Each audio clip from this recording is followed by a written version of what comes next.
Yeah. Okay. I don't know him. I want to investigate. His institution is from Russia. Yeah, yeah. I have spoken there on the Zoom, but not for him, for a younger ex-student. Okay. Okay, but I saw Stephen. Oh, sorry. No. Go ahead.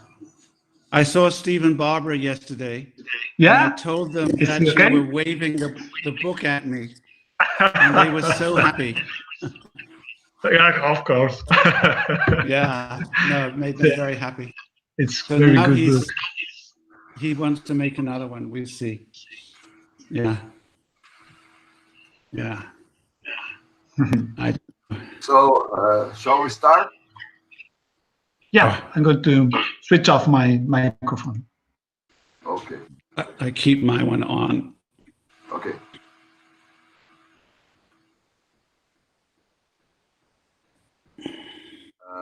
Bom dia a todos. Good morning, everybody. It's a pleasure to us to receive today Professor Dave Graham Shane.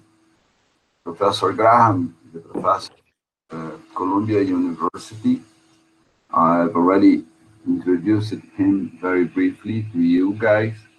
I just want to point out that Graham has two recent books, one about 7-8 years ago, Urban Design since 1945, and the last one, Retrocombinant Urbanism, Heterotopias, Retrocombinant Urbanism. And it's really a pleasure to have Professor Graham today with us. And he will be joined by Professor Tapia, that some of you are already familiar with him. And I also thanks Professor Tapia for being with us. So without any other word, Graham, thank you very much. Thank you, Manuel, and hi, Carlos. Hi, everyone. Thank you for inviting me so much. I have been a bad person, like a student. I've changed my mind in the middle of the night. And so I want to talk to you first about an exhibit by Rem Koolhaas that was opened in New York and closed 2 days later because of COVID. So it's about the city. And I'm very interested in the structure of this exhibit and the building that it was inside. It was inside the Guggenheim Museum, designed by Frank Lloyd Wright. And I'm going to spend about half an hour looking at this exhibit, and then my lecture should be about an hour. So I'm going to put a little clock on so I don't go too long. Okay. And so here I've done, can you see Manuel, can you see the cursor? Yes. It's too small? Yes. Yeah. Okay, thank you. So the Guggenheim has a spiral that goes up, actually it goes up 5 times. I've only done 3 on this diagram. And the spiral has a center line up the center, and it gets wider as it goes up. It's actually a Bernoulli helix. It's from the 1600s, this design. And you can see I have a little diagram over here, and then there's a dome on top, and the sun comes in through the top. I believe most of you are architects, so you should like this building.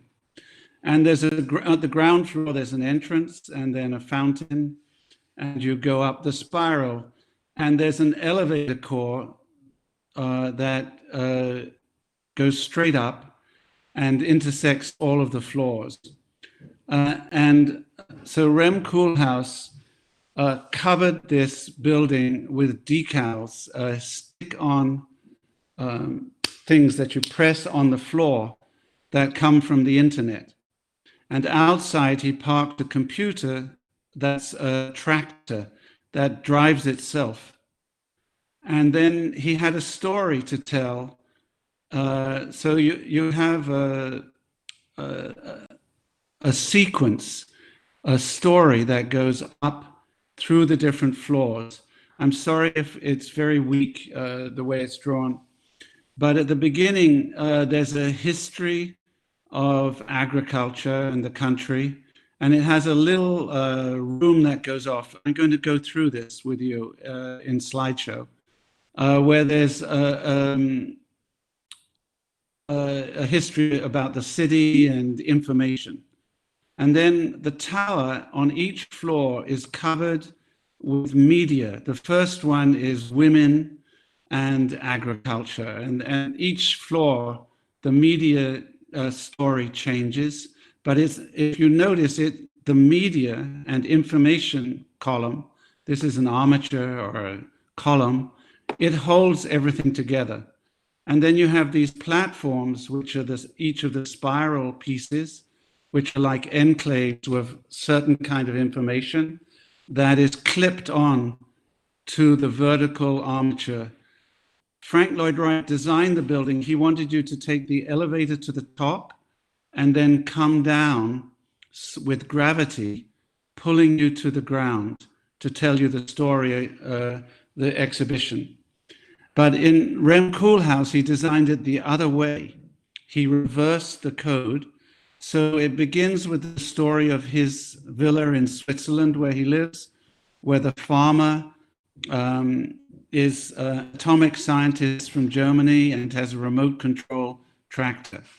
Then it goes into the information room, and then it comes up into a whole section about utopia and huge projects to improve agriculture in the city. So that's the middle part of the spiral. And then at the top, he has a whole thing about new agriculture, agribusiness, agricultural science, pixel farming. Every pixel can be a seed for a plant, and then you can mix them and match them and make this incredible agricultural machine. So it's a story about, in a way, the mechanization of agriculture, but also it's about biology and so on. So, and the story I want to tell you is the same kind of story, and this is a modeling of the history of agriculture and urbanism, and then the role of media through these different stages. And that's the general idea that I'm going to talk about. So switching, if I can properly, oh no, that's the wrong one. Where is it? My shared, what is this? Oh, maybe we're not going to do this. I thought I had my shared albums here. Hold on. Stay with me. My albums. Rem isn't in here. Oh, well, okay, forget that. Oh, shared albums. Here we go.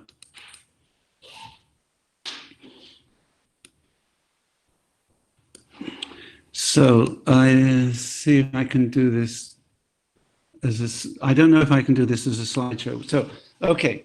So here, it'd be nicer if it was big.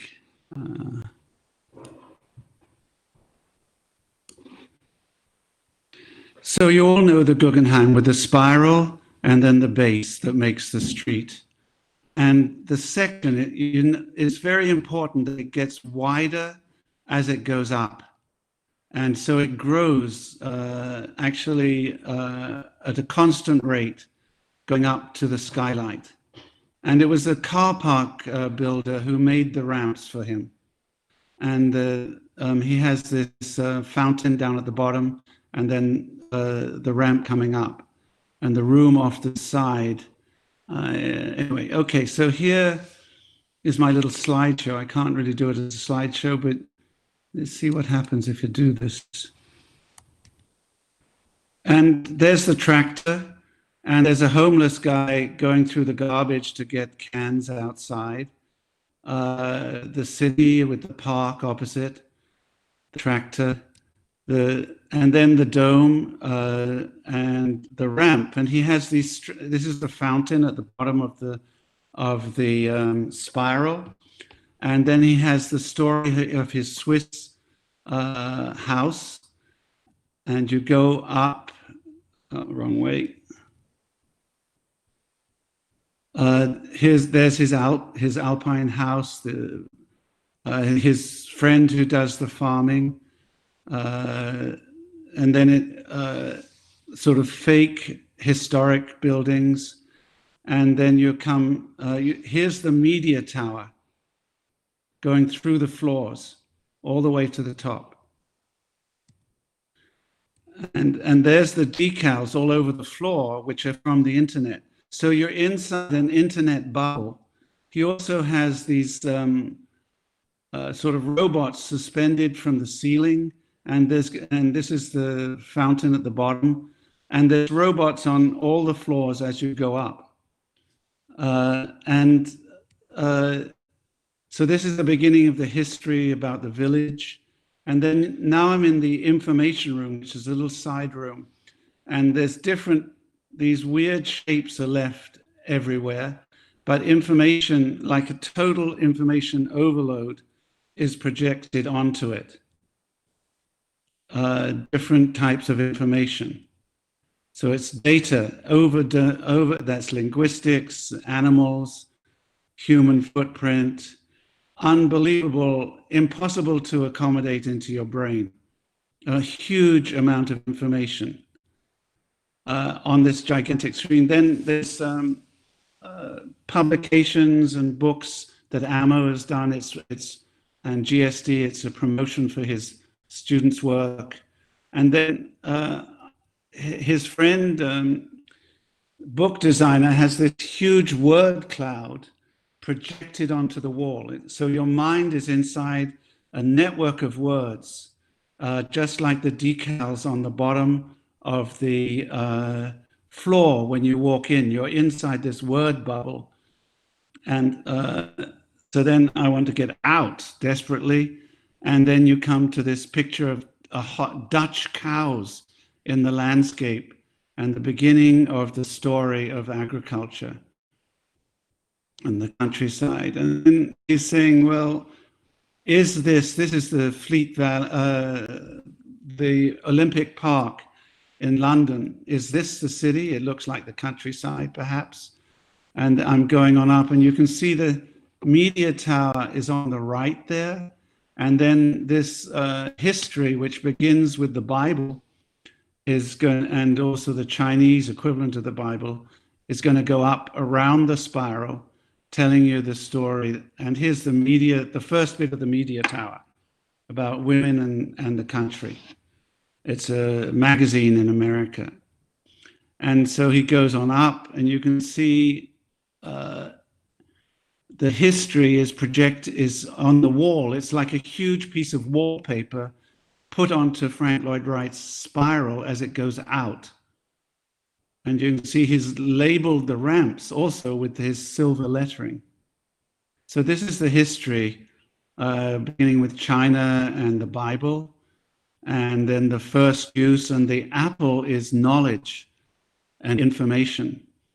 And then Arcadia is when you look back to this dream world that we've been sent out from by sin in various stories, but not necessarily, we've moved on.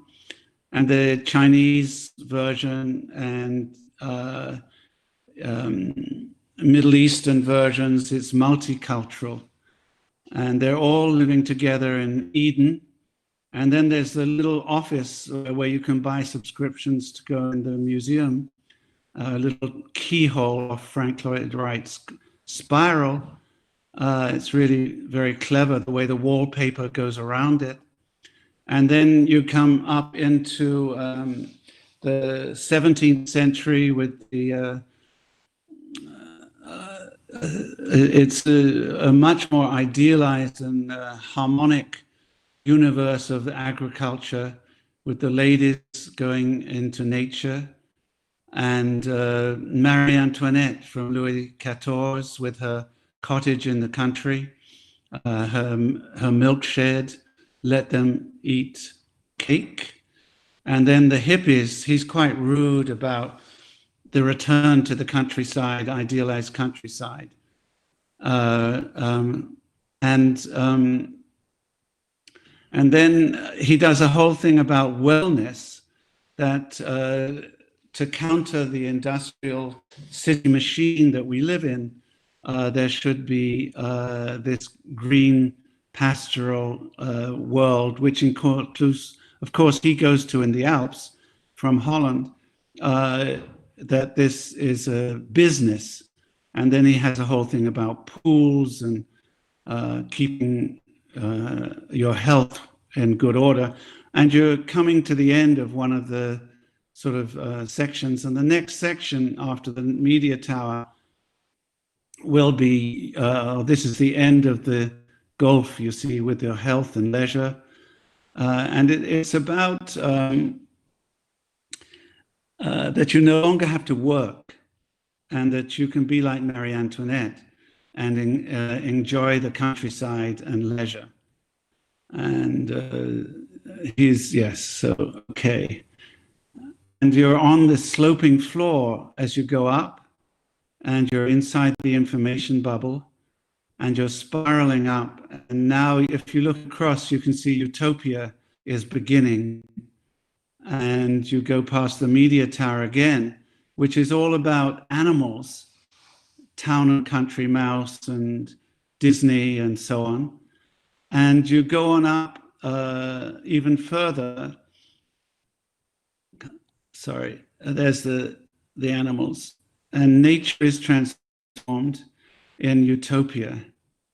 And it's the ideal city and countryside, if you like, labor and love.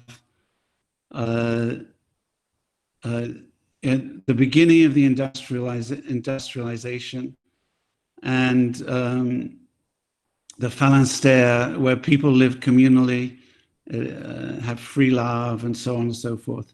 And there's a transparency and openness inside the city that is part of the ideal. He's also got Frank Lloyd Wright's offices, the lily pad. So he's sort of putting in a whole thing about this idealization of a new kind of urban space.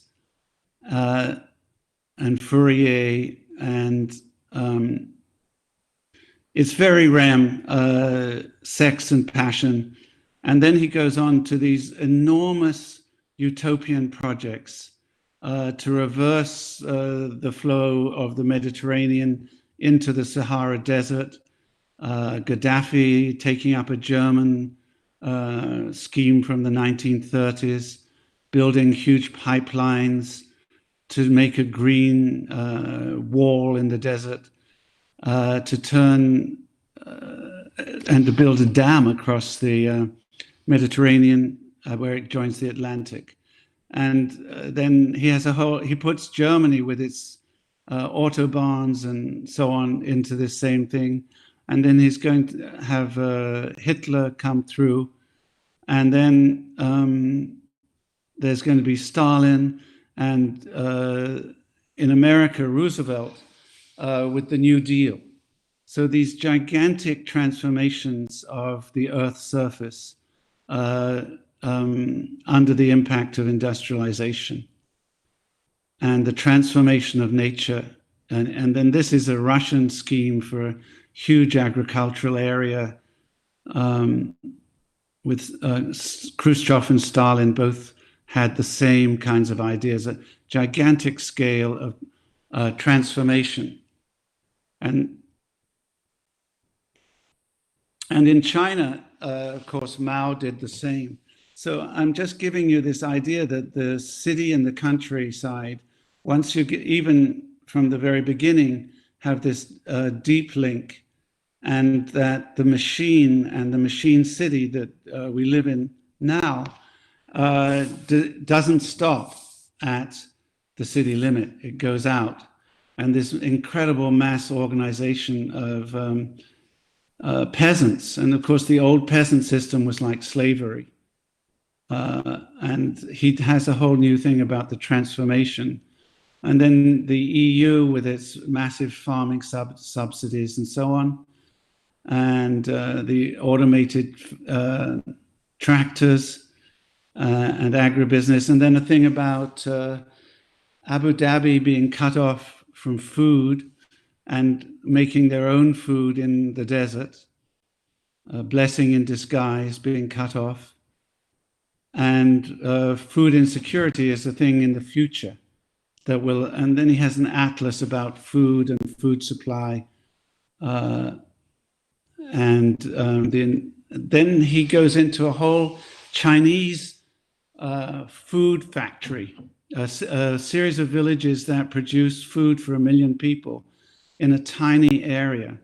And he takes the history of Chinese farming since Mao, and then the video shows these huge, they're based on Dutch technology, these huge farming areas, which are built into the soil. It's amazing. I'm very interested in this. And he has an interview with the farmer lives on the top of one of these towers and drives out every day to this enormous area where they have their greenhouses and they grow the food. And it's also, this is all about industrial villages in China that not only grow food, but also make furniture. And they're huge boom towns linked to the internet. And this is this guy who copied IKEA, and he's basically built a whole new town based on copying IKEA. This is his factory and the designers. And then that's his penthouse on top of the factory. And there's a whole video of him talking about how much money he's made and how fast the housing and everything of his workers has grown. It's actually very interesting research. And that's as it used to be when it was a peasant co-op, and now how it is transformed. It's a fantasy story. Anyway, sorry, got to go faster. Yeah, and then there's a whole thing about village life. And I'm going to have a theme about villages in the city that will come through about community, informal and formal communities and digital communities. And so this is actually a very beautiful piece of research about the farm, this farm area and how it was transformed, what the steps were, what the built elements were that made it possible, and how much money it's made, how it's linked to the internet. And then he's comparing it, the housing types, and leisure and retail, how much they need in this town. I'm sorry, it's upside down. Education, that was. This is tourism, infrastructure, all the different layers of information that made up the design of this town. And then he's got this sort of square system layering it all up together. I'm sorry, it's upside down. But it's, this was actually done by students that I taught before REM at CAFA. Sorry. And then he has a whole thing about how much the money is. So this layout, if you think of this is informational layers about this factory town and it's agriculture. So it's nature and urban mixed in a strange new hybrid.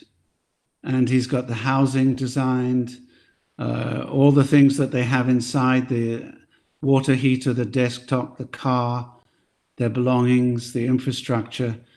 And you can actually get this online, this little book if you want, and you can scan that. So, okay. And so we spent a long time there because that was very important for me. This is about governance and China. And then he goes off into what is modern life in this heterotopic, mixed use, agricultural, urban world which is we live in.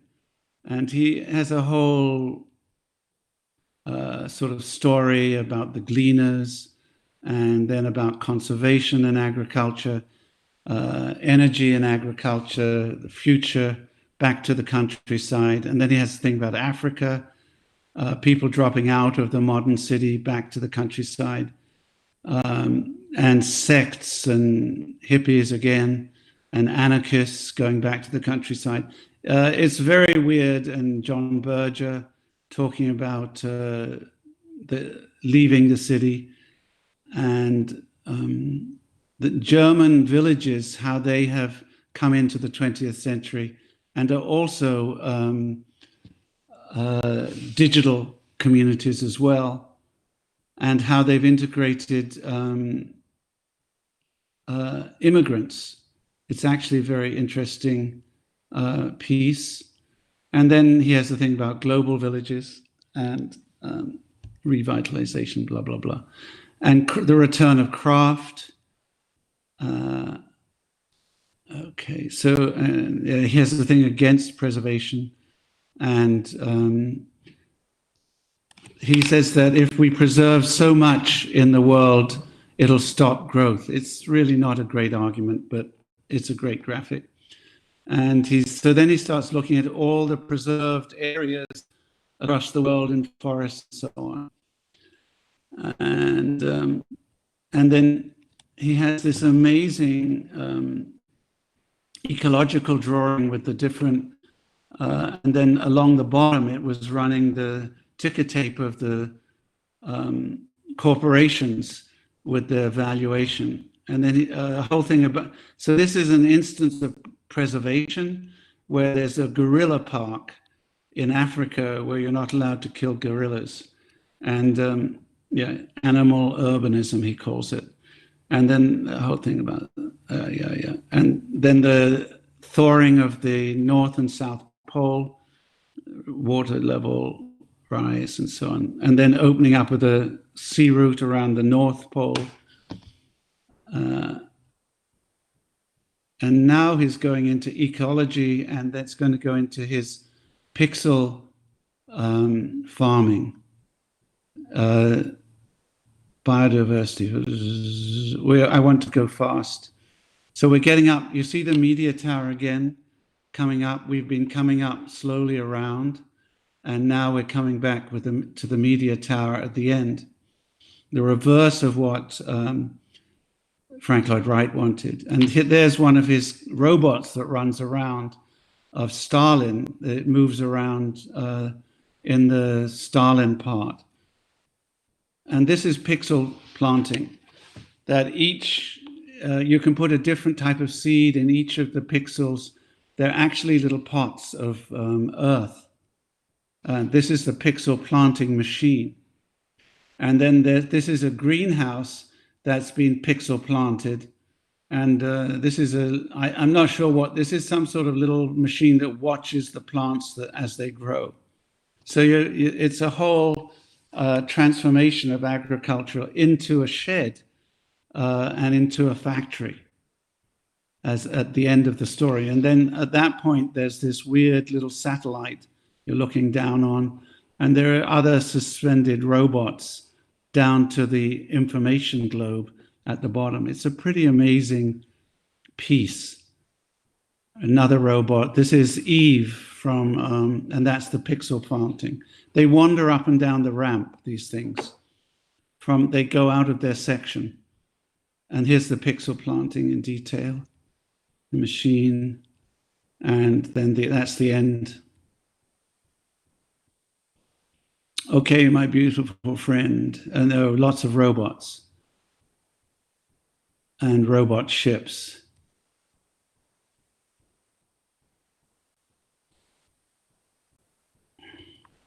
Yeah, that's the final it's all about men at the top of the tower. You could say, make a critique here. Anyway, I think that's the end. So I did it in 30 minutes, just right, restart. Okay, so now you say this crazy professor, he's shown you all this way up, and he's shown you these different stages of, and Rem's using this Guggenheim building for his own purposes.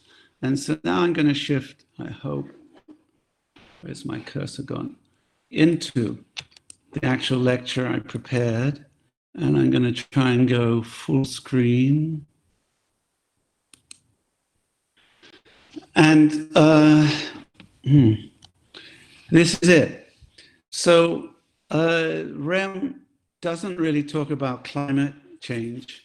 And I want to talk about, but he does talk about models. And he talks about a hybrid model of the city that includes landscape, agriculture, and he's modeling the city. He's going to be very important in my talk. And what's this doing? Okay. And one of my colleagues at Columbia is this Professor Jim Hansen. And he started modeling in 1970. He made a model of Mars, and it showed how it turned into a desert. Then he realized, oh my God, this could be happening on Earth. And he realized that the poles would melt and the water level would go up. And I don't have a cursor, okay. And so huge areas of the world would go underwater. I'm sorry that Latin America isn't here, but you can see that Florida and the Gulf in America, huge parts of Scandinavia, in the Po Valley, the Wash in Britain, China around Shanghai and up by Beijing, Bangladesh and over in Pakistan, enormous areas will go out. And it's not only getting hot, it's also getting cooler, because as the ice melts, it slows down the Gulf Stream, which warms Northern Europe. So some parts of the world will get cooler. Also, Latin America, down by the South Pole, its climate will change. He's got a lot of material online about heat and heat energy and cooling of the Earth and heating of the Earth, and then the temperature differential between the two, which will set up giant storms generated by the heat and the heat energy. And so here you can see the impact on the north. What's going on? Oh, this is wrong, sorry.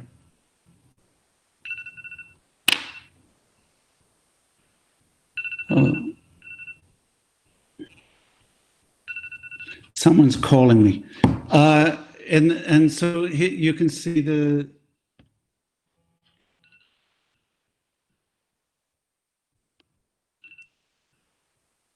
okay, you can see the ice from Greenland hitting the Gulf Stream that comes across from Latin America and the Caribbean up towards England and the North Pole, and it's slowing it down. And so the and you're getting the superstorms up in the north of Europe, but down towards the Sahara and Spain, where Carlos is incredible, you're going to get a lot more heat around the equator. So this is Benjamin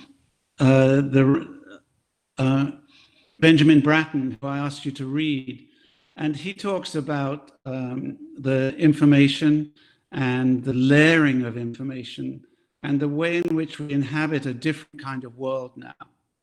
And so this is kind of like REM also, but instead of a continuous spiral, actually there is a continuous spiral It's two interwoven spirals going up like DNA.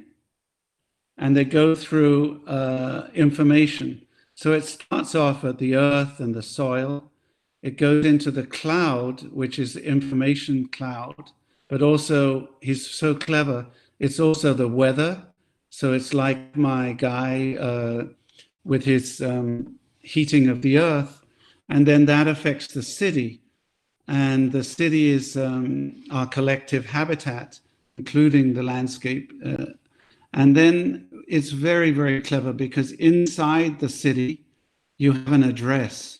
Now, the address used to be 112 blah blah street, such and such a city on the earth. Now it's a digital address, DGS6 at Columbia Edu, or I could be a little spot on the map within the grid. And then from my address, my digital address, I have this interface which I'm using now to speak to you. And then there's you, the user, sitting on the other side of the interface. I'm also a user, and we're talking to each other. So we're in a completely new kind of world that is inside our head, but also inside the Guggenheim, and inside the Frank Lloyd Wright building, and inside the city, and on the earth, and it's full of information.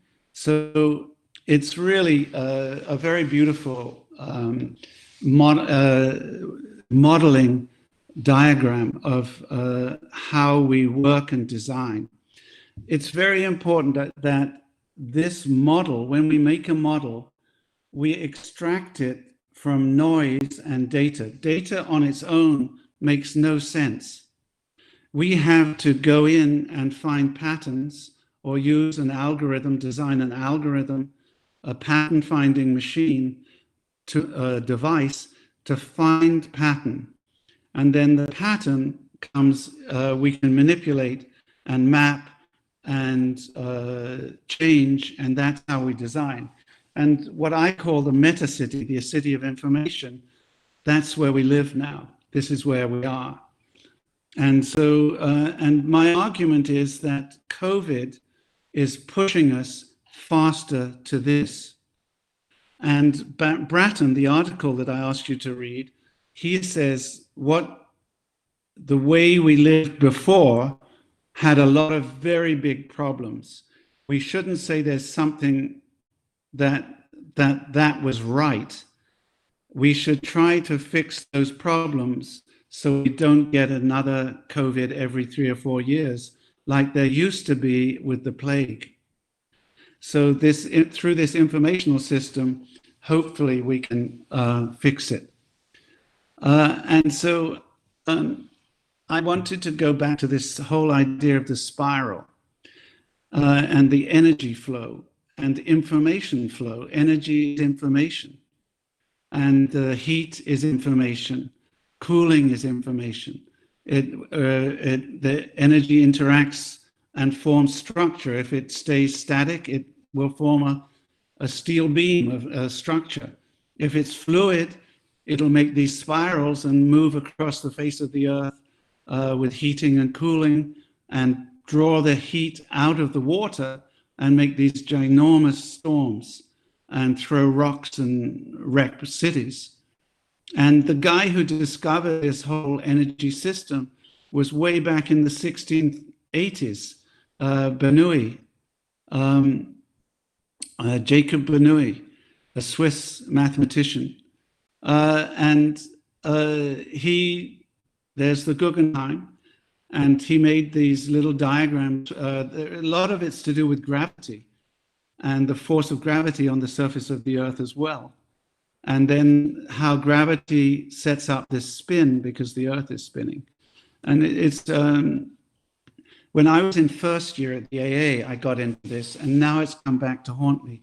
It's a whole idea of the earth as a kind of system of information. And we use it every day. Whenever you ask what's the weather going to be? Is there going to be a storm? This was the Sandy in 2012. coming into New York and flooding exactly where all the architects had said it would flood, all the subway lines. It was a huge storm. The water off the Atlantic was 6 degrees warmer than normal. So there's a lot of heat energy to come and hit the land. And it hit the power station with a 16-foot, 5-meter wave and knocked it out. So the whole of the southern New York city went dark. So these energy systems, we have tamed them. And we, in the old days with slavery and peasants and basic agriculture, we had one system that one of my teachers, Cedric Price, called the hard-boiled egg, the architecture here, where architecture is very important. The stone structure, the walled city, slavery and muscular movement and animals and feudal government. And the architect has a role in organizing this. Then he said, with industrialization and the high space-time transformation through steam trains and now jet engines and so on, mechanical movement, it became a fried egg. The edge of the city went in and out along, if there was a line going out to carry you out to the edge of the city grew out in that direction along the train line or the road. And then the agriculture would stay in between. So it's a cinecittà. And then the telecittà, once you have the internet and the satellites, you have, the city can fragment over an enormous area and agriculture can mix inside it. You can have, instead of just one center, multiple centers. And my argument is that I have lived as an architect and designer. My life went from cinecittà to telecittà. And that's what I'm talking about. And it's a light speed communication. I'm sitting up in the countryside, 3 hours from New York, speaking to you, Sao Paulo, I suppose. You could be anywhere, it could be in Seville. And who runs this and who has jurisdiction and power within it is something we're going to talk about as we get further on. And so this heat energy we've learned first with wood and fuel, and then with coal, then with oil, now with gas, nuclear, a little tiny bit of wind and solar. We've found these different energy sources to power us into the industrial age and now into the post-industrial information meta-city. And each different countries have different energy profiles. That's down the bottom there and the bottom right. You can skip from one to the other of the energy profiles. And the energy profiles have different urban forms. If you look at this is from the 90s, it's quite old now, but American cities and up at the top in yellow, European cities which are more compact are blue down in the middle, and then Hong Kong and a lot of Asian cities with a great deal of public transportation and high density tower in the park development. They're at another end of the scale in terms of urban form. Oh, what happened there? Yeah, so, okay. So my version of the stack is this, which is I sent you so I'm going to go through my 4 levels, which you can think of as levels inside the spiral of the growth of urbanism. Down in the bottom right, I have sort of urban form models, block, super block, and then mega block, and urban village will be part of this system. So you have village, block, and so on. And then at the bottom here, I have the city of faith or the architecture, the hard-boiled egg. In the middle, I have the industrial city, the fried egg. And then I have the scrambled egg up the top here under the satellite with the mobile people who can travel around and are free of these models, but have a whole much bigger city territory, which is the top layer, the black and red dots on the city model layers.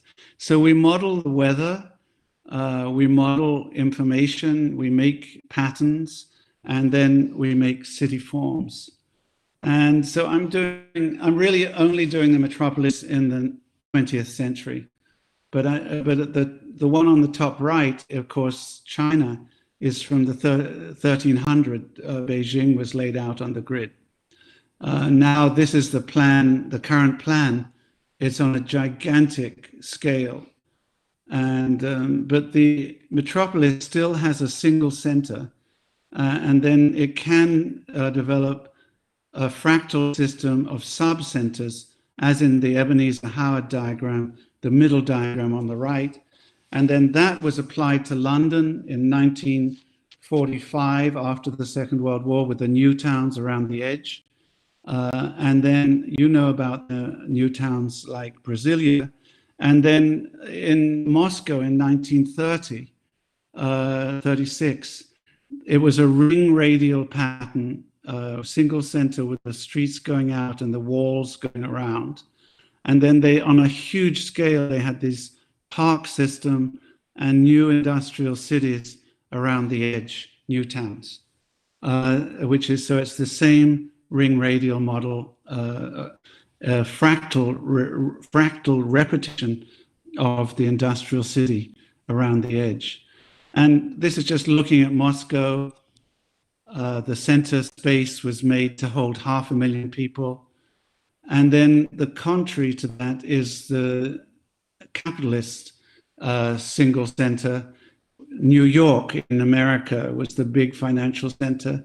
And then in China now, Pudong in Beijing, somehow the image of the city of skyscrapers has to have water around it. And so they copied it in Pudong. And then Mao said, oh, Stalin did 500,000. Let's do 1 million in Beijing. And in 1956, made the new center of Beijing. And of course, this industrial transformation and political changes and moving peasants to the city and shifting people about produced camps. This is one of the Margaret Bourke-White, famous photographer for Life magazine. She went and photographed, this is for UN Habitat. This was outside of Delhi. People from Pakistan moving to, 8 million people moved across the borders. And they ended up living in tents like this. This is 1947. And I have my little water spout, temporary. It's like when the water goes down the drain in the sink. It makes a temporary structure spiraling down. And it's energy and people moving, in this case, because of political and religious boundary. And to accommodate all these people who were homeless, Nehru employed Le Corbusier to design a new town. It has a 1.5 mile square grid, mega block. The ideal version of the mega block has a park in the middle with a school and then a little shopping center and the housing around the edge.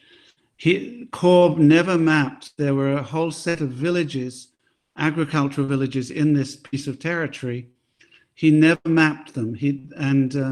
Généré, his cousin who lived there, put a diamond around each one and put them in the center instead of the green. And then Corb, they inherited from this plan keeping the river valley open and making a park go through. And then Corb built outside this mega block system a political center, which he reserved for himself in Chandrika, And then the red dot in the middle here is the commercial center. So it's the segregation of functions, housing, work. There's an industrial belt around the outside edge of the whole development. And of course, you have Brasilia, your own new city, with this enormous public space in the center. But please note the TV antenna at the other end of the axis from the government center. For me, that is the media tower like Rem had inside his layering. And then you can take out the official layer at the center, the housing wings, the transport orientation, the big interchange, and so on, so that you have all the elements in the layering. And so my second layer model is the megalopolis. King Gottman named the east coast of America the megalopolis in 1961. Little coffee. And he liked it because there were 32 million people living at peace. This is right after the war. He did this sociology. He was a sociology and geographer professor. And it's 400 miles long, 1,000 kilometers. And it has now 52 million people in it. And when he did his maps, I'd made a composite from all his different maps. There were these reserved areas for agriculture to protect the water supply. That's in blue. There were the highways which weren't finished yet. That are the yellow armatures tying it all together. And then the cities were these old enclaves, the industrial cities along the coast. And then New York was in the center, Boston at one end, and Washington the other. It's a corridor development, a boss wash. If you look at my little diagram on the top left, it's the middle, and it's the linear sequencing armature is the main thing, not the enclave of the old city with a single center. This has got a linear system with three big centers in the case. And the gray indicates the suburban expansion out. So the dark gray is really all urban. And then the lighter gray is the mixed, and then the lightest gray is still agriculture. So you can see that this is turning into an urban corridor. And the form remember I was saying that the energy form changes. This is based on the car and very cheap energy when it was cost less than water. And these are mass-produced houses built on site, but with all pre-made components. And this is a potato field. If you look at the photograph, you'll notice the television, media at the center of the living area, and then all the electrical equipment, hot water heaters, washing machines, new modern bathroom, the parents' bedroom downstairs, the living room, dining room. And then upstairs, it's unfinished. There's a space for a bathroom and 2 bedrooms for children to come. And you can see all the returning soldiers have their huge cars that do about 2 miles to the gallon, which are the price of oil is supported. And then you go shopping from your house to the shopping mall in the bottom left, which is, well, in this case, open and will soon be enclosed and become the malls that we all know and love. And then the neighborhood will have its own school, its own hospital, its own sewage works, and so on, built, and its own shopping malls, all built at the same time to make this new city. And the Venturis, when they studied Las Vegas, made this beautiful top right diagram of how you navigate space and time and how you use symbols to navigate. And in the old city, the building was where you went and you knew. Then in the medieval street, there was the guilds had signs where you knew. Then in the main street in America, with wagons and so on, people wrote larger signs because people were moving at 20 miles an hour. And then with the car in Las Vegas, they made these giant signs because people were moving at 30 miles an hour. But then they were very upset that the mall, the signs went inside and the mall just has a little sign. So there's a whole series of navigation theory there about how you move through the city, how you use icons and symbols and to travel at speed, and the icons and symbols are information. And of course now with when you're in your car and your car says turn left at the third on the right, and then if you do it wrong it says recalibrating, this is the satellite world that we live in. And also, as a result of this sort of machine city that we're in now, we can also map cities and process information. And Janice Perlman went to Rio, and she termed Rio a megacity, but it was 60% informal or favelas. It's self-built. I don't say informal, but it wasn't even on the map. And that set her going on this whole, so it goes out of megalopolis into megacity of all these other cities that were not, normally you would say London, New York, Paris, this is Eurocentric. She made the change because she experienced Brazil, and then from that she made this huge spiral down here and founded an institute to study self-built cities. That she realized there was an energy, I'm going to say chaotic energy, coming into the city that was not regulated by Le Corbusier and the ideal model. You know more about it than I do. And there was also in Asia a counter movement in Japan, and where this sort of mapping was picked up very early by the metabolists group, who saw the city as energy.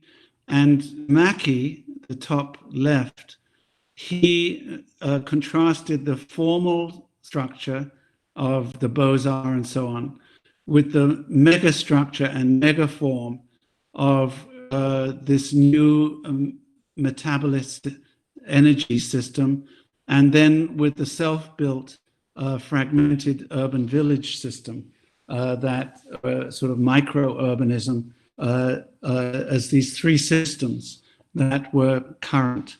Very different than Venturi and Scott Brown.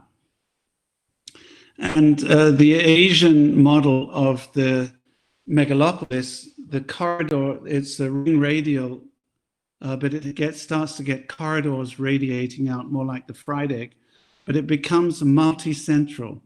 It has many centers, and they're amazing, these centers. They have the high-speed rail come in, tower clusters, entertainment clusters, old villages, parks, royal land, all mixed together in incredible density within 200 meters of the subway or the main railway. They'll have this incredibly compact system. And Kurokawa made a kind of, in the center there, you can see his three-dimensional model for this that actually gets built in Shinjuku it's very fragmented by multiple architects. And this fragmented Asian model also extends to the countryside. This is way before Rem. This guy, McGee, in 1970, started studying what he called Desakota, city village in Indonesian. And he took the Geddes Valley section and applied it to Asia. And then there were these colonial centers that then had around them originally factories and so on. And then beyond that, there was this huge rice belt area of the villages, but then the factories went out there as well. So you had this strange mixture of industry, factory, agriculture in a very weird blend over an enormous area. And when we say enormous, we mean very big. And again, it's tied together now by the stacks and the spiral. One spiral is the countryside, one spiral the city, are integrating this whole thing together. So I'm going, I've done number 2, and now I'm going to go into number 3, where within this corridor, with the mixture of agricultural and urban along the corridor, and then these nodes within it, some nodes get hyperdeveloped, and other ones decay. And so you have this, again, this sort of two-way spiral going of growth and decay within the city fabric. Jane Jacobs writes about urban villages, the death and life of American cities. Kevin Lynch does the image of the city and begins to map the inner city, which everybody was moving out to the suburbs, as I was showing you before. And this is when I was a student in doing my undergrad and master's. And I was in London, and I was taking London apart as these fragments of growth, and then the agriculture stream beds that used to come through. And then the whole city grew out beyond it with these big yellow infrastructures in the top left, the armatures going around the enclaves, and then the stream beds going through, fragmenting it all, with the Thames in the bottom, in the top right drawing. And then what I studied was how these armatures, the flow systems, cut into the static, more structured enclave system, which has a void at the center in this system. So there were these big squares in London, and then these flow systems between. The flow systems came with the mechanization of the city. The enclaves represented old farmland on the edge of the old city of London. On the right bottom, there's the River Thames, and then if you take the bottom layer, there's the Roman city, and then there's the red in red going the next layer up, these fragments that I mapped. And then on the next layer up on the right-hand side, the Docklands and the Empire, and then in the very top, the City of London. And in 2000, they made the river into a kind of park all along. And there's the Olympics went into the docks to transform the docks because they'd all been abandoned for container ships. And so my thesis, my thesis was 1970-71. And in the same period, there's Rem Koolhaas at the AA doing his Exit Utopia, his utopian critique with the wall across London, with all these different urban fragments inside the wall. You had to take all your clothes off, go to the bath, and then you were free to live and go to the gym and have free food and have this fantasy of leisure and pleasure inside the wall between communism and free market. It's a really weird project, but we've been looking at Rem a lot, and maybe we can relate this back later. At the same time, there was a very supposedly restoring the European village model with the Kriyas, and this is from Roma into Rota, which Colin Rowe took part in 1978. And for me, this was very important. later Aldo Rossi, with the city fragmenting and new pieces and old pieces all blending together. I've got to watch my time now. I have half an hour. I think. Well, can't hear you. Yeah. Okay, so you probably, I love this diagram, this drawing. You see that there's a single center in the middle, the circle. You notice that the circle's broken by a war memorial that he designed for the resistance in Italy. And then the circle turns into Barbaro's Vitruvius drawing of all the streets radiating from the single center. It's the metropolis diagram. And Aldo Rossi has put one of his cities of the dead in there with all the tombs in the straight lines, the Siedlung. And then he's collaged into the Vitruvian radial model little bits of the Pantheon, the Spanish Steps, some of his own projects within the city wall on the right-hand side. And then in the top right, he has this sad classical figure looking down saying, oh, all my information's being messed up. Aldo, you're making a mess of ancient and modern, and you're destroying the center. And look, all my geometry, the Platonic geometry, is falling out into the sea in the bottom right, and the classical orders are destroyed. And look at you, my friend, you're over on the left middle top in your room, isolated, think COVID, in your cell with the room looking out into the medieval fabric of, I'm not sure where, and the city is invading, the countryside is being invaded through the city wall by the countryside, coming right into the center, and only my housing in Galaratesi will prevent it, this wall of housing. And you are imagining this new rational city, my friend. You're crazy. Anyway, just making all of this up. But in fact, Werner Oeschlin and Reinhardt, they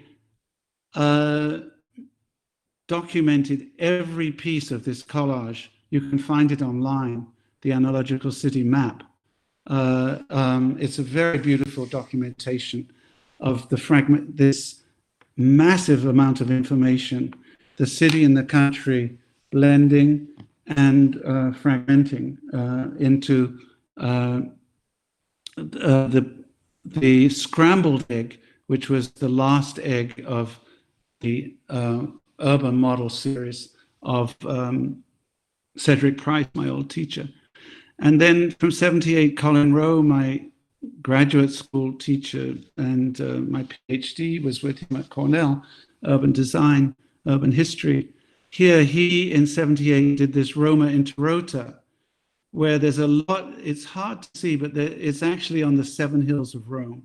So the hills are very open. They're old ruined palaces and gardens. There's 3 hills here. And then in the valley, there's the Colosseum and the Hippodrome, and then the river coming around. So you have the approach to the Roman Forum does a sort of zigzag up to the Colosseum and then around to the Forum. And on the hilltops, there are these palaces, some of them from modern, some ancient. They're collaged in. And so the city is this, and he made up this fake history. So this is a meta history.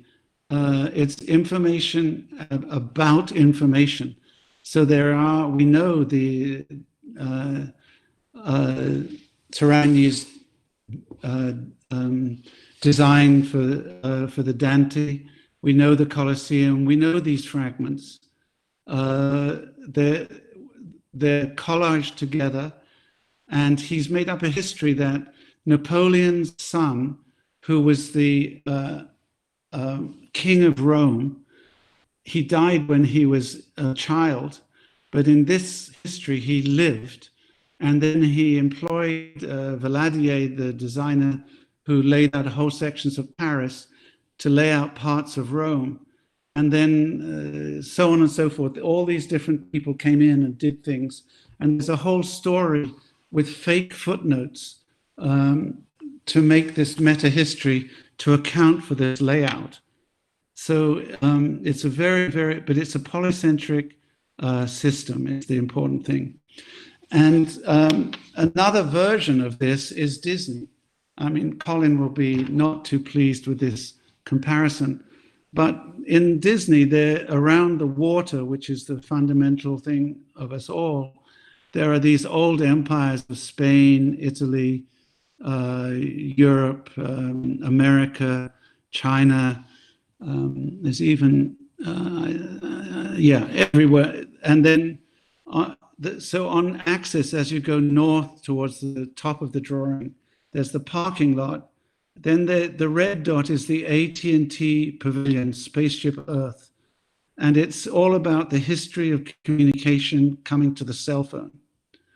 And then on either side of the axis coming towards the lake, there's General Electric and General Motors, their pavilions about power and mobility and telecommunications. You have the basic model of the current world.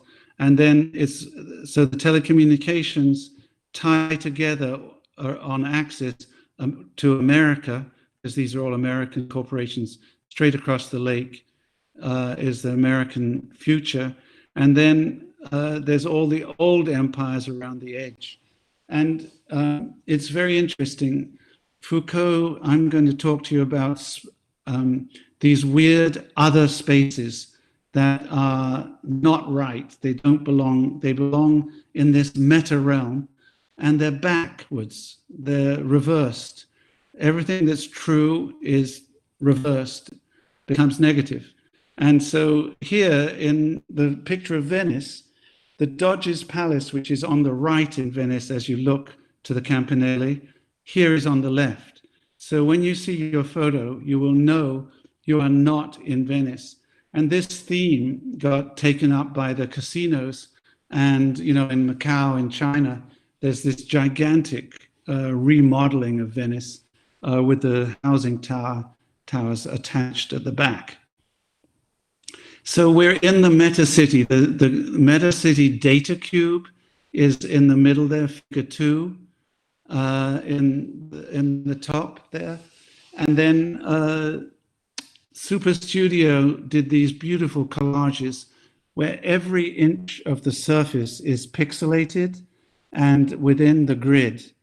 And all the animals are moving within the grid, and the satellite with the Cartesian, or it's no longer Cartesian, the stack is measuring the Earth, mapping it, and then communicating it into the grid in the center here. And then Branzi, he made this model on the right for the Po Valley, a solar city powered and which grew its own food and had these incredibly dense housing factories where you lived and worked. And then Super Studio had this other alternative against that super density where you lived in your yurt like a hippie. Of course, Rem didn't like the hippies, but this is like earth art in the desert on the bottom right. So this gives you enormous freedom, and yet at the same, it can work for it. And the urban form is almost indifferent. It can be landscape, it can be city. Either way, it can be measured, and it's in the stack. Whoops. So I've gone from a single center to a double center, the corridor, and then to a multi-center. And then the multi-center is now overlaid by information systems, which were meta. They're information about what's happening in a particular place. And so you've got my diagram, which I showed you early on with the bottom right diagram, the old city, the archicita, the cinecita, and then the telecita, and which I'm going to take out into the metacity. If you look at this egg, the yellow egg in the middle bottom row, that is the hard-boiled egg, and then there's people who are in the hard-boiled egg are unhappy. They move outside into the yolk and into the fried egg, and then they move out again into the telecita. So the egg expands out over time, and when the people move, they say, I don't like the urban form I have. If you remember the suburbs in America, I want a better one with the car. And now we say, I want a better one with my handheld and my stack. And so this is for Carlos with this spiral. Remember the spiral inside the Guggenheim and inside REM and inside my work. This is a PhD in Diana in ETH, doing a thesis on the quantum city. And it has a spiral between the urbs and the civitas, and it's going through the history of cities, and it ends up in the quantum data. Now, the quantum city is very important because all of my layers in a quantum city, they are all present at once. And the place that I'm talking about it can be partly an old slave system, partly an industrial area, partly a fragment, urban fragment, and partly a meta-city, hyper-object, quasi-object, half information, half object building, Guggenheim. So if you think about REM, he made a quasi-object. He said, when I put these decals on the floor, they come from the internet, this building is turning into an informational object. Ammo, my firm, is transforming this building, just like REM, just like Colin Rowe said, I'll make up this history for this design. He's saying, I'm transforming this building into a meta object, a meta design. And Diana's, she's mathematics, engineering, all of the rest of it, but she can also do the cities. And of course, this is now, in the past, I did these diagrams many years ago, and I had the enclave, the armature, the heterotopia. The enclave dominates in the archicita, the armature, the flow dominates in the cinecita, the information and hybridity dominates mixture in the telecita. And so you have the telecita that's horizontal and spread, and the telecita that's super dense. And the mobile actors, that's you and me with our handheld, can go in the tower or this concentrated area or in the countryside. It doesn't make any difference. How do you know where you are? I go back into collage for that. How do you know that Picasso's guitar, which is the guitar down in the bottom right, how do you know that's a guitar? Look at it. It's pieces of cardboard that came when he had his shirts cleaned in 1912. It's over 100 years old. And there's a table, and then the guitar is being held up, and maybe there's a person's arm and a shoulder and his head as the triangle behind. And then you have the neck of the guitar with the tuning, and then you have the opening in the front of the guitar. But look at that. The front of the guitar is there, and then it's cut away, and you see the back of the guitar. You see the curve on the back at the left. And then but the hole, which should be in the front, is actually a cylinder, which could be solid. So it's gone from a void to a solid to actually a cylinder. And so this is really hybrid meta space. It's communicating the information. I am a guitar from edges, just little tiny pieces of fragments, edges, silhouettes, and then this interplay between solid and void in this weird central meta space in the middle there. It's very strange, which is both solid and void. And so there's a philosopher in France, he's just died, sadly, Michel Serres, who's wonderful. You can find him online. He has all these books that we need to make a new beginning, Genesis. We are parasites, we use energy. We take the flow through our bodies, through our cities, through our machines, and transform the world we live in. We need to make a new contract, the top right, with nature, so we don't destroy it. And he's also all about telecommunication, petit poussette, that our thumbs are governing the world, little fingers, that when we touch our telecommunication device and we order food, we set in motion this huge machine of the energy flow, natural resources being taken into the kitchen to be cooked, to be carried to us by someone on a bicycle or a robot, and then delivered to our little room so we can eat in the in peace. And okay, I've got to wind down now. So yeah, the guitar is really important for me. How do you know where you are? How do you know what you're dealing with? The icon, it communicates as an icon and as a symbol and as a hyper object. I'm going to go pretty fast here, but Rem Koolhaas designed CCTV headquarters in taking up a mega block inside Beijing, and it's a three-dimensional city. It doesn't have housing, but it has gyms, canteens, film studios, TV studios, executive offices, administration, and actually it has housing in the hotel tower next door. So it's a city in itself, a hybrid.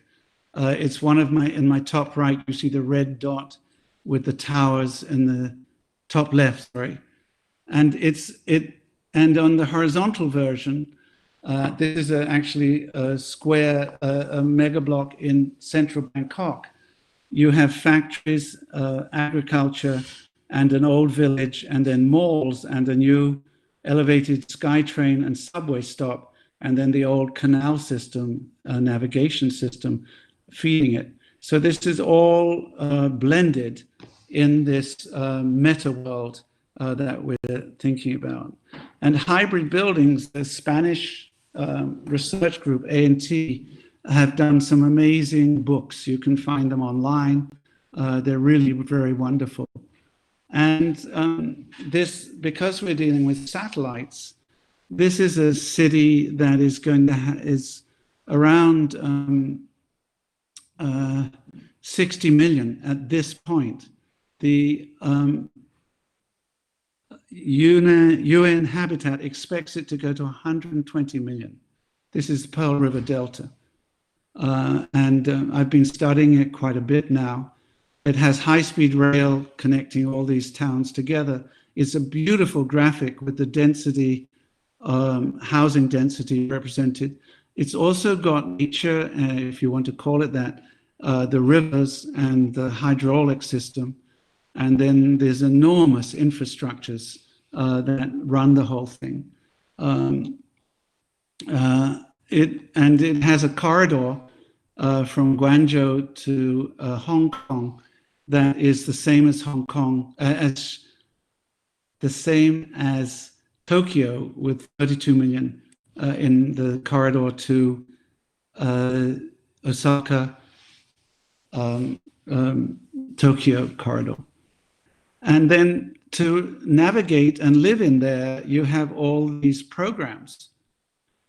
And you have the mapping system, I'm using American Google, but they're all Chinese as well. And then you can design your own. This is where I think architects really need to think about. You can design your app to navigate this new world. And of course, all the information that you feed will go out into the countryside to these servers, these massive server farms, which need to be, generate a lot of heat and use an enormous amount of electricity. And then they put them in places like Finland and on the tops of mountains where it's cool, so that they don't have to heat them so much. But this is our now collective memory. Whoops. And we have this memory, this map in our head. This is from Tokyo, 2007, the web trend map. All the same places are there. Wikipedia, Craigslist, Microsoft, Amazon. If you're in China, Baidu, Sina, all of those things are still there. Yahoo, Wired, LinkedIn, Facebook, Adobe. I'm sure there are Spanish ones and Latino ones and Portuguese ones that you could overlay this with another thing. Because I'm from London, I love subway maps, and that these node points, it's just very beautiful. And of course, this is the clean one, just like the Guggenheim Bible, not the Guggenheim, the first Bible, printed Bible in Germany.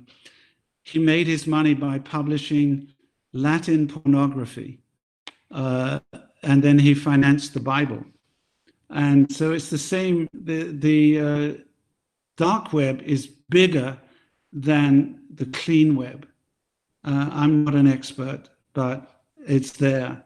And then the dark web is at war with the clean web. This is in terms of news sources, science, anti-science versus science, and so on. It's amazing. You can read all about this. And, you know, this has a real life impact in terms of COVID.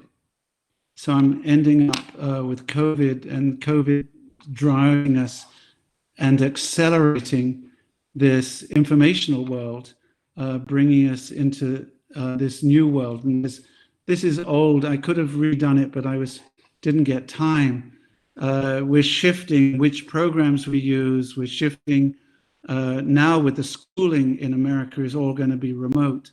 Video games have gone up. It's all, you know, blah, blah, blah. We're shifting how we live in the meta world. And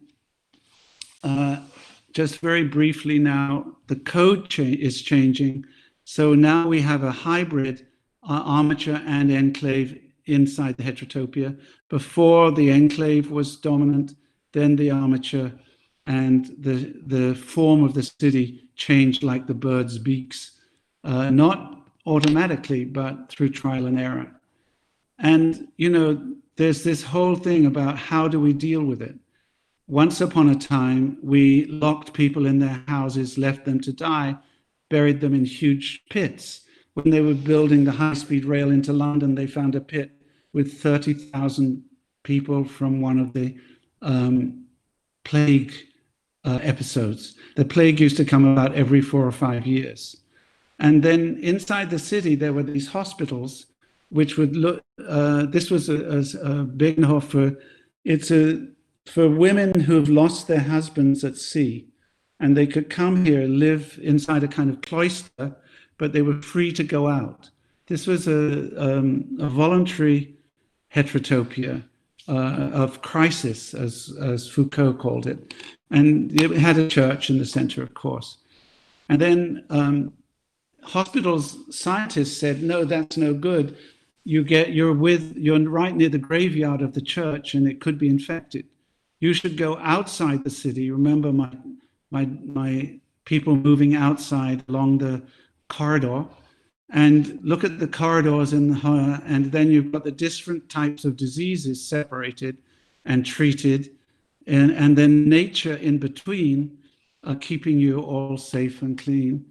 And then now, what do? You can turn an expo center into a hospital, which is what they did in New York. You have these temporary morgues that you can set up in a yard or a parking lot, and then you deliver the dead to the refrigerators. This is it's a bit of an accident, but, and then the same with the prison. In the old days, the prison would be in the castle dungeon, or in the local pub would have a room at the back where you were chained up in England. And then reformers said, that's terrible, nobody gets better that way. You have to be isolated in your cell or around the edge and watched by the jailer in the middle. And when you go to pray, each one is in a separate room, these little folding, and you're chained together when you exercise in the yard. And then you work in these factories inside the prison. You learn to be an industrial person, a modern man. Of course, it's men. And then, of course, now prisons in the pandemic have been turned out to be a total disaster. Foucault, who talked about these change places, the hospital inside the block, the prison as a machine to reform you. He talked about the ocean liner as the ideal heterotopia, that it could move from place to place. It was a mobile city. It had everything in it, and it took things in and put things out. And so, but then these mobile cities turned into disaster zones with terrible death rates, and the prisons also. And in fact, in the meta city, the prison was already out of date, that you could be tracked. Even if you didn't own a handheld, you could be tracked with an ankle bracelet. The prisoners were given these, and they were told to stay at home. So you were in jail at home. And the ship, well, this is the whole thing about the ships being these ridiculous fantasy worlds. This is Italy inside a ship, a Chinese ship for tourists. So you could be in Venice while you toured inside the ship. And this is just, I'm finishing up now, that in Singapore, to control COVID, they set up this space out program, so that if you wanted to go into a mall, your phone would tell you, no, you can't. It's too crowded. If you wanted to go into a store, it would say, no, no, no, too many people. And it knows because you had to wear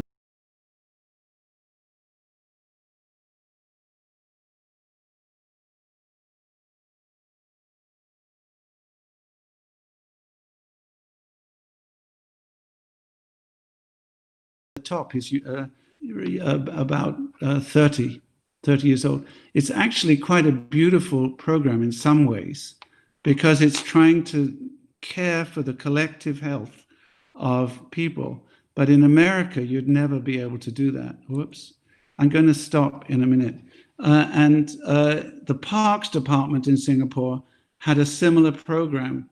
I was on a talk, I did a talk in Singapore, and my colleagues are there in the side picture, and they were on a similar program.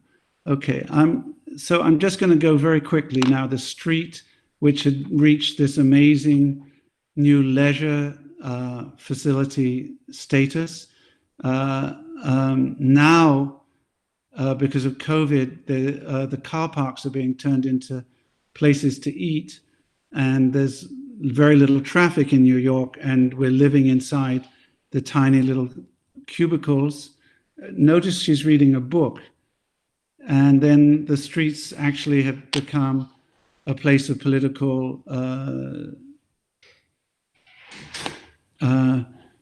impact. And this is before, but these infrastructure in China, this is Hong Kong, and in New York, this is an anti-Trump that Carlos and I went to.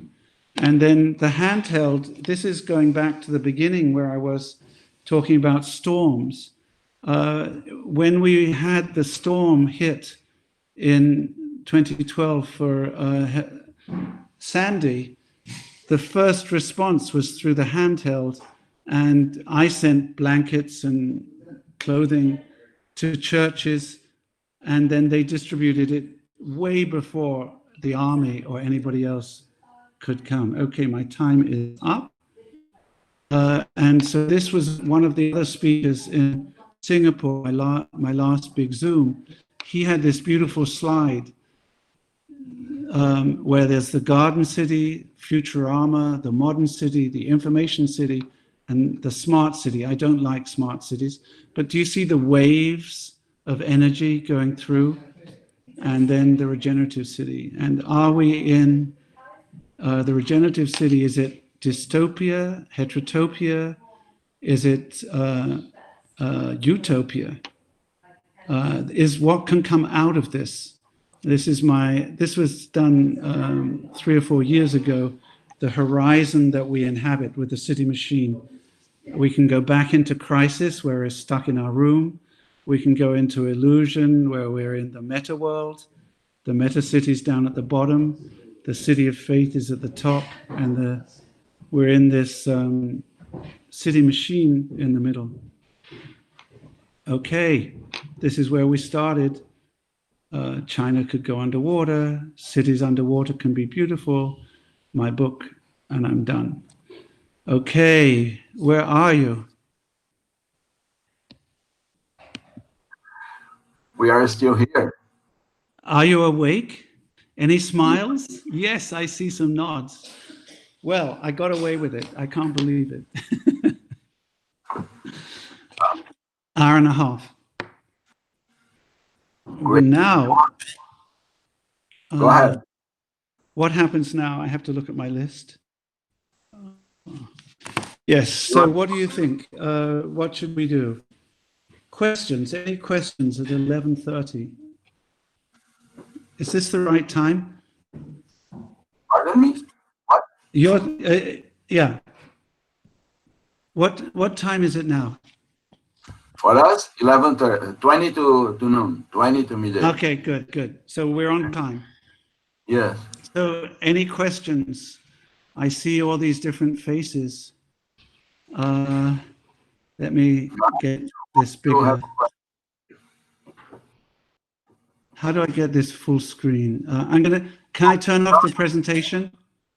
Carlos has a question. Maybe 2, maybe 3. Who knows? Oh, good. I don't have to do presentation anymore. How can I make it full screen? Or you just interrupt sharing the presentation. You just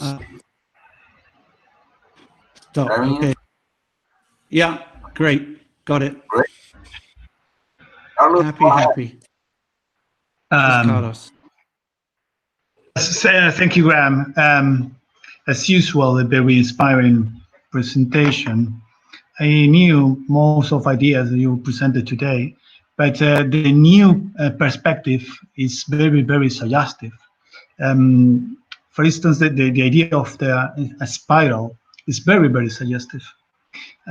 You will remember very well the idea of a spiral, not well as a concept, but as a mental image by Foucault in the history of sexuality.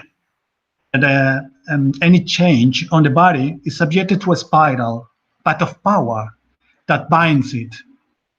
It's quite interesting to make a relationship with you in the history of the sexuality, because he was saying that many forces are acting to the body to avoid that body could be released to feel free of the surrounding. So it binds you. Yeah, it binds ties you. Yeah. And I believe that the idea of focusing on the countryside by Ren Koolhaas as the center of attention, together with this idea of surrounding tensions, is clever to reposition the joint efforts as the whole of humanity, pointing in the opposite direction of those threatening currents threatening. But I have a doubt. What are the opposing forces that place Reinkulham in the Guggenheim Museum? Because I don't know if you see me when I'm talking. I but, do. I thought the I know it's catalog. tiny. Yeah, it's yes. It's kind of ridiculous. Yeah, it's ridiculous. Yes, and very difficult. The typography is kind of this. You can see the comparison between my finger and the letter, and it's quite difficult. Yeah, it's crazy. Yeah.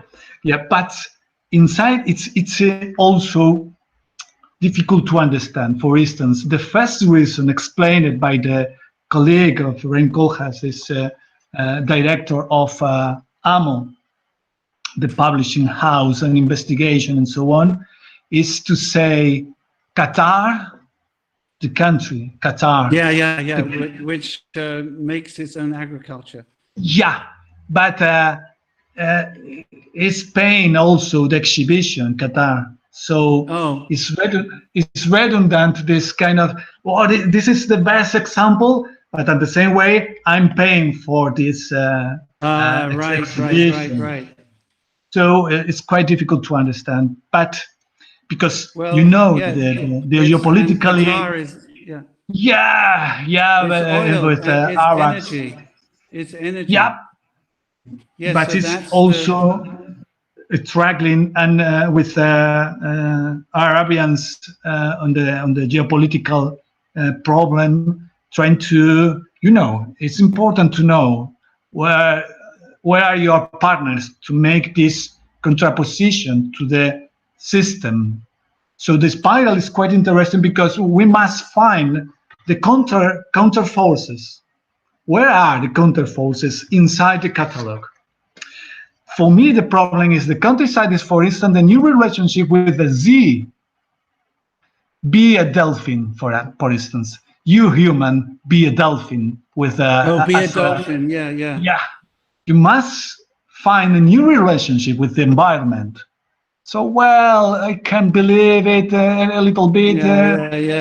Let's make an effort. Well, I'm a dolphin. Okay, but that's even worse than hippie.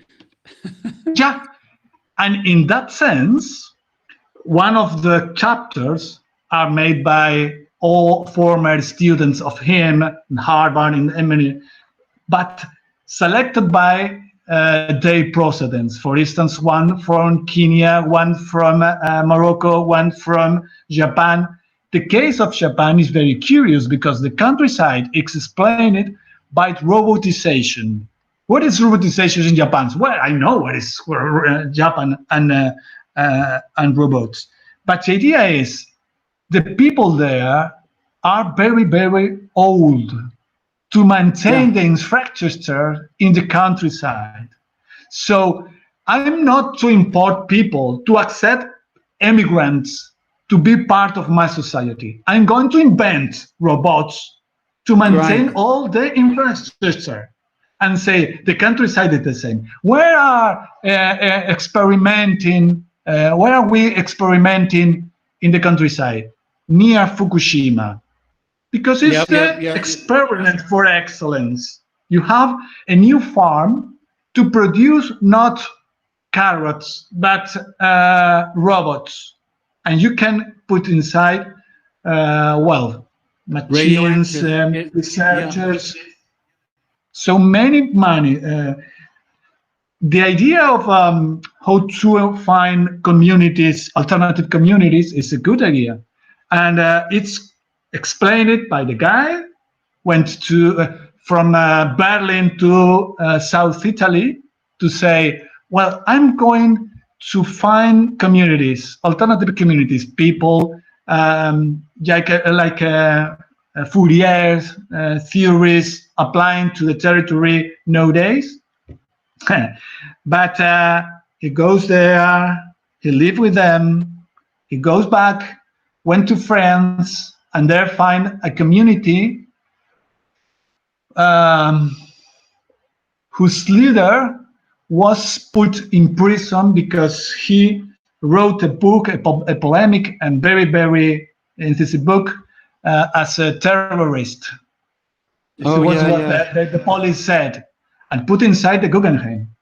So the balance is not so. But Qatar. He is always paradoxical. He always says, "I am critical," and yet at the same time he does Prada. I agree with it. Yeah, absolutely. For one side, he's illuminated, but the other side, he's irrigated by power and money. Yep. He's a sinner. He's a prayer at the same time. He's a sinner. Yeah, I think so. And the other question is just to say to you to because for me your presentation is very good.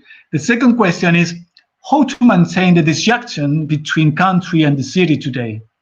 I remember, and you will, Raymond Williams in the countryside in Britain in 70s. He's a writer, but I was fascinated with his book because I'm a teacher, a professor teaching history, theory, and composition and architecture. So to find something like this is very important for me. Well, Raymond Williams was saying, I was learned into the literature, the classical literature, and in the guidebooks, in the faculty, that the countryside is quite different from the city. The dependence is, entangled. But he said, what I learn is not what I see when I come back to my home in the countryside. It's not. It's an idealization of the countryside in an opposite, completely different way from the city. And Kojas is saying something like, orange is a new black. The countryside is the new city. I cannot understand how to maintain the difference between countryside and city when I see, for example, the problems in the former East Germany abandoned the countryside to get a better life, abandon all the productive system, and it is not a fringe between the countryside and the city. The problem is quite different, I think. So I don't really know, and that's my question. What do you think about to maintaining the difference between countryside and city, like opposite but interdependent things? It's who is it who wrote The Right to the City? French. I'm blocking out his name. The Right to the City, the Droit de la Ville. He grew up in the provinces in a small village, and there was a town close by. And then he was in the army and in the war. And then he came into Paris and became a great professor. And it was so hard for me. This is I was born in the center of a city. And the idea that you had the right to the city, I was born in a city. I didn't think about a right to the city. But if you were he wasn't from a peasant family, but if you were from a small land surveyor family or something, and you go to the city, you don't feel like you belong. And it's the same with the peasants in China now. And so you have to have a whole process of introduction into the city culture. And then I wish I could remember his name. It's Lefebvre. Thank you, Stephanie. I got it too, just about the same time. Lefebvre, then as he gets older, he writes more and more about the right to the city, and then, but it's for the citizens who are in the city, no longer the ones coming from outside. And then he goes back to the countryside, and he sees how the country town where he came from gets the highway and gets the railway, and it's transformed itself so that it's no longer the isolated, feudal, medieval, basically slave system that it had been. And it happens in Italy and France after the Second World War. It happened in England much earlier. And I think it happened in Brazil maybe in the last 50 years, the industrialization. So for me, it's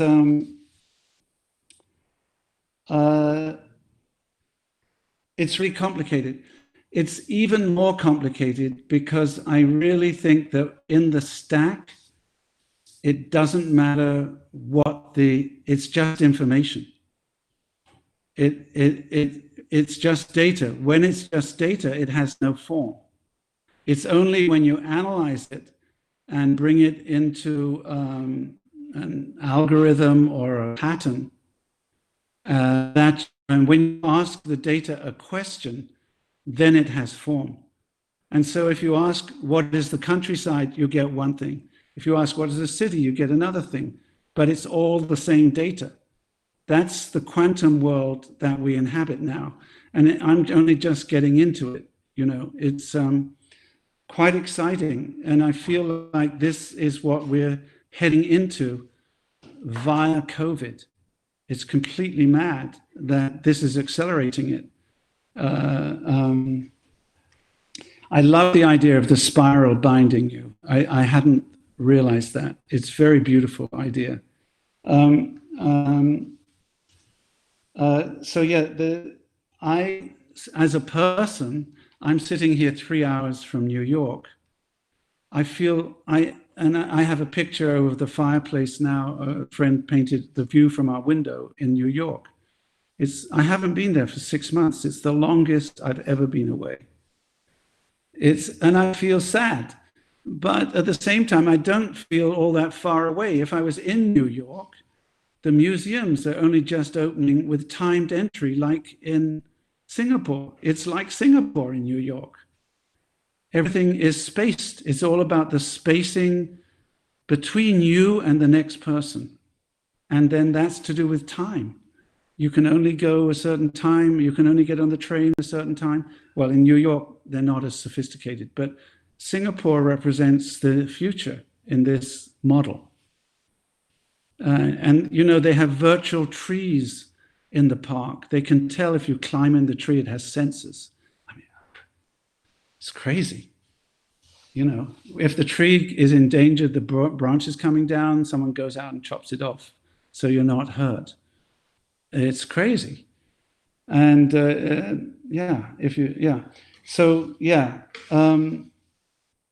so I really think that Ceres, that guy who I showed the picture of, the philosopher, is so important because of this hyper object. And it comes from Deleuze. All these other French theorists had it. I know you don't like French theory. It's okay. But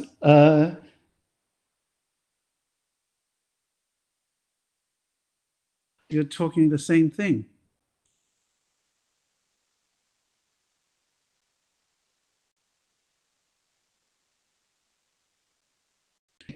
They didn't have handheld, but they had networks and systems and information and so on. It was all rather large in those days. Color television was very exciting, and satellites. Yeah, someone else was asking a question. I love questions. So who was that? Camilo? Does anybody have a question?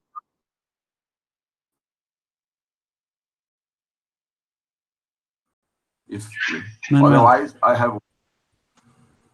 No. Let me put it. How is the time? Ah, Oh, it's almost time for student Ah. presentations. But no, if there is a question, no, I have one. Oh, Okay. Taking the binding spiral metaphor, and what had happened, and then when you places and related to the quantum city or the quantum meta city, and as you said, as you answered, Carlos, the issue now is more maybe related with time, not with the form. There is no reason why to say this dialectic distinctions between country and city, or the countryside and the city. In this quantum city, in this meta city, the one that you presented to us, how do you see Bratton arguments in the brief text, two of them, the 18 lessons of quarantine, from quarantine, when he says that in this topic, it's not a matter of surveillance anymore. The concept of surveillance is not the proper one, and that we are headed to a luxury solitary confinement, that our public will become private. Yeah. Do you remember? Yeah, go on, sorry. No, that's it. Luxury solitary confinement. That, I mean, you could say, yeah. Do you remember Rem's, I showed Rem's wall project for London with the two walls and the space in between, and you went in and you were cleansed, and then you lived luxury, but actually in a community. It was like a spa community. You know, everything, free food, free everything. Maybe like inside the Googleplex or the Apple headquarters, where everything is provided, but you had to be cleared for entry and cleansed to go in. I think it's inevitable that Foucault talks about biopolitics, that the state has responsibility for you to be healthy and not poisoned by your surroundings, the context. That's one of the basic, when you make a contract with the state, I will be a citizen, and you join together to make a better life. This is a very American model. You say, okay, I will give up some freedom in order to join this model. And Foucault, all his late lectures are in the 70s, are about, well, what does this mean? How much do I give up? Different states have, in Athens, that meant one thing. In Rome, that meant another thing. In Germany, in a certain period, that meant another thing. What does it mean now?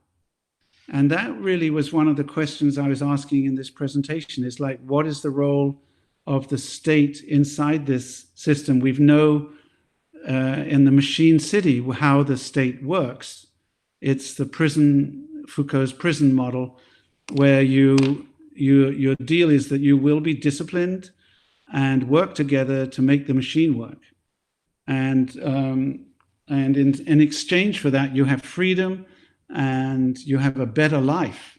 It's, you don't any longer work up to your waist in water to make the rice paddy.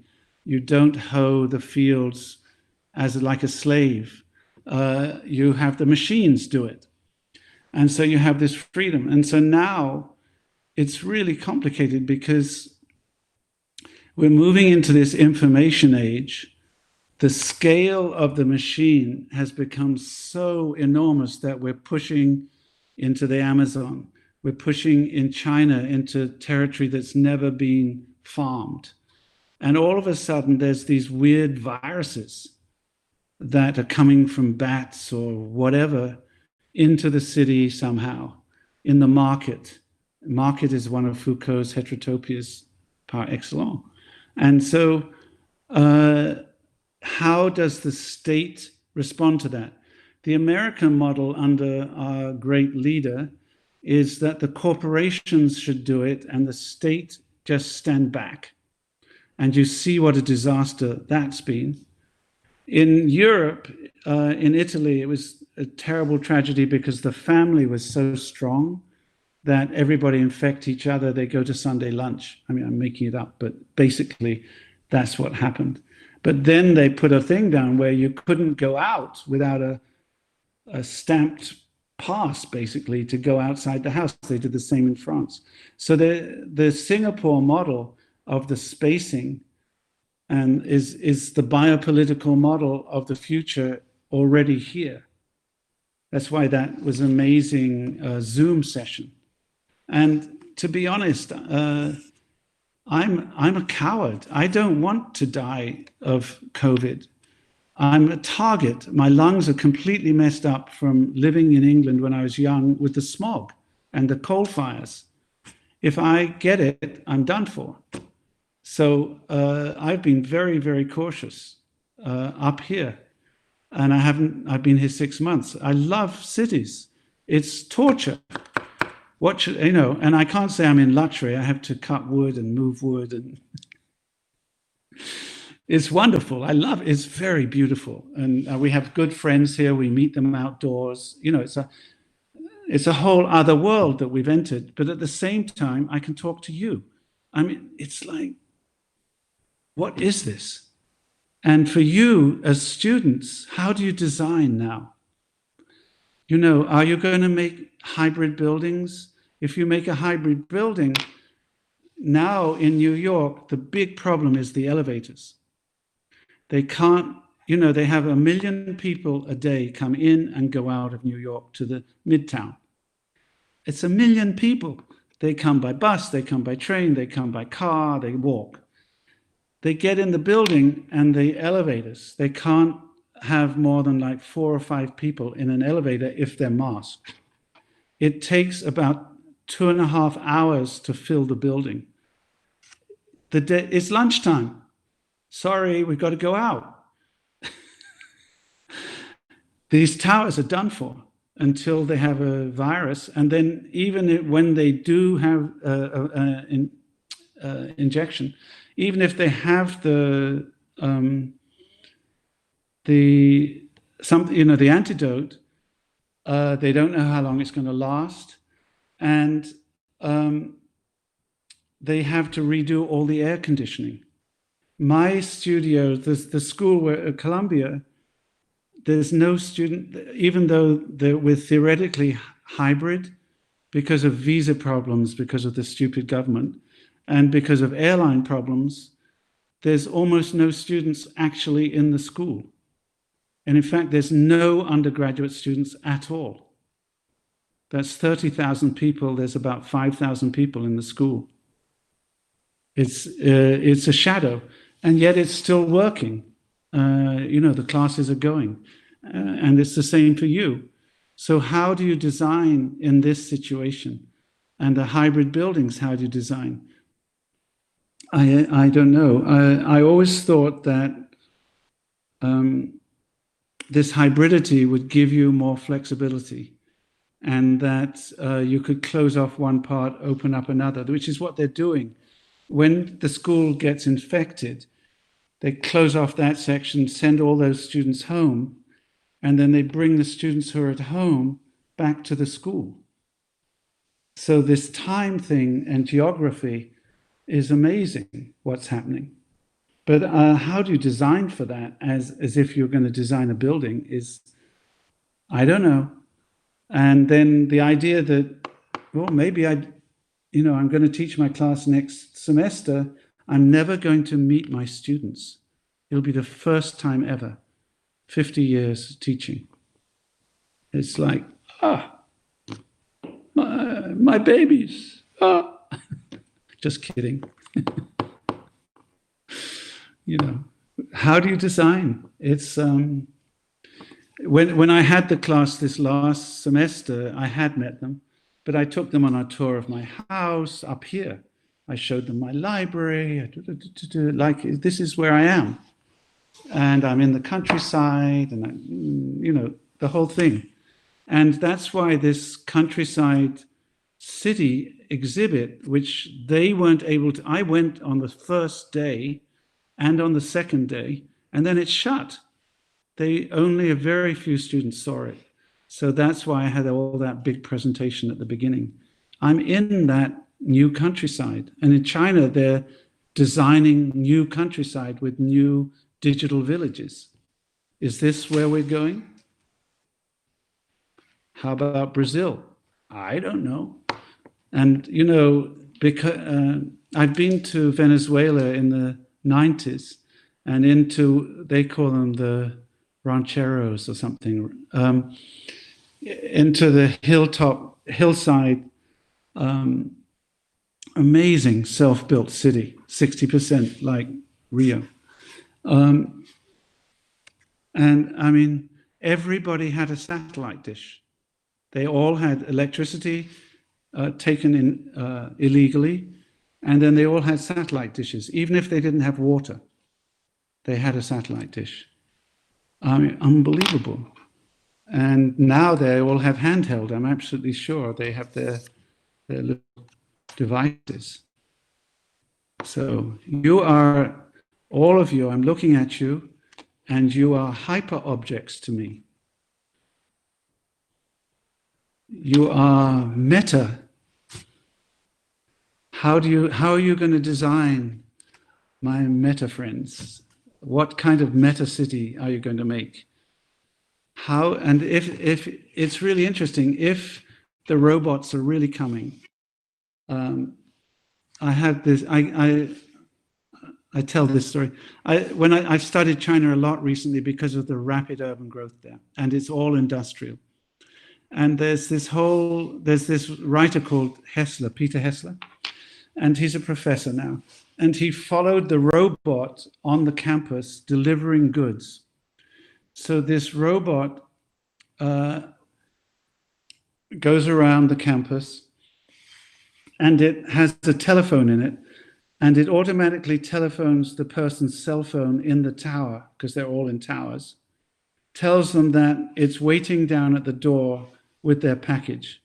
And their package is got a code, and you can unlock my compartment number 001337, and then you get your product. And it could be food, it could be anything. And he followed it on his bike all around the campus to the headquarters, where there's a big warehouse that had all this stuff that came by container from all over China to be distributed. And it's all got a barcode on it that's controlling where it goes, so it can be mapped where it is all the way along its journey. I mean, you know, our phones are little watches. If you have the watch, they know it's the same. You're a barcode being tracked. But of course, you're not being tracked because nobody's really watching. But you could be tracked. There's so many people, it's impossible. But with the algorithms, you can actually track. You can decide, I'm going to track all the members of this class. And you get your algorithm to list the class, get your phone numbers, and you're done for. The whole class, we know where you are, what you're doing. Ah, he's going out with her. Aha! Just kidding. This is a professorial fantasy, you know. Anyway, so how do you design in that world is so complicated. When you're on Zoom, you can have a fake background. You can be on the beach, on the mountaintop, anywhere. And you can, in fact, be someone else. You can be an avatar. You don't have to be yourself.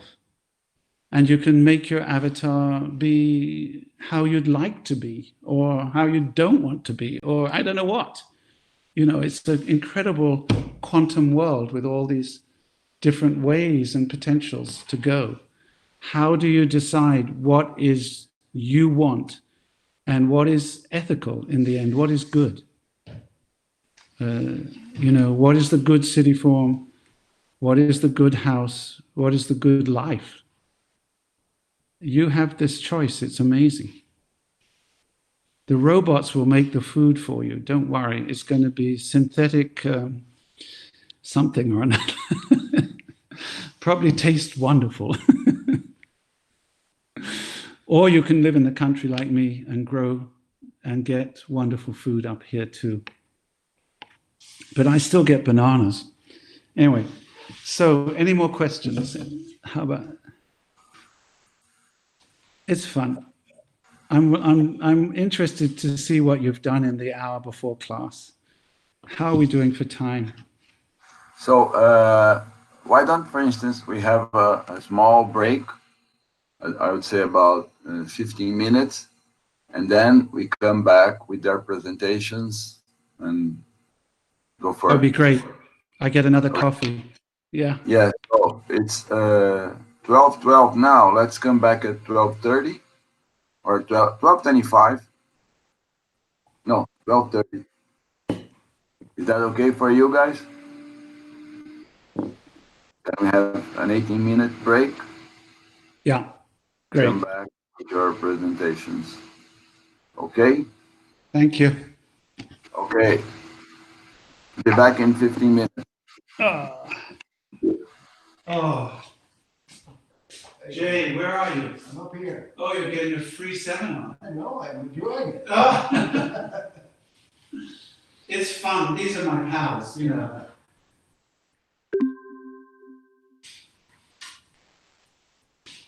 I should mute myself. I don't know how they do it. Just leave it.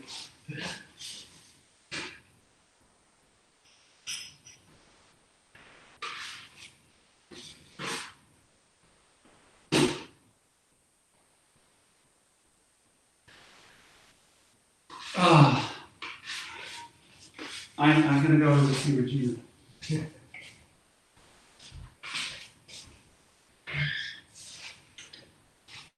Oh, wonderful. Beautiful. Well, I think this is the last coat. Maybe we never have to do it again. Don't forget the next generation to do it. Yes.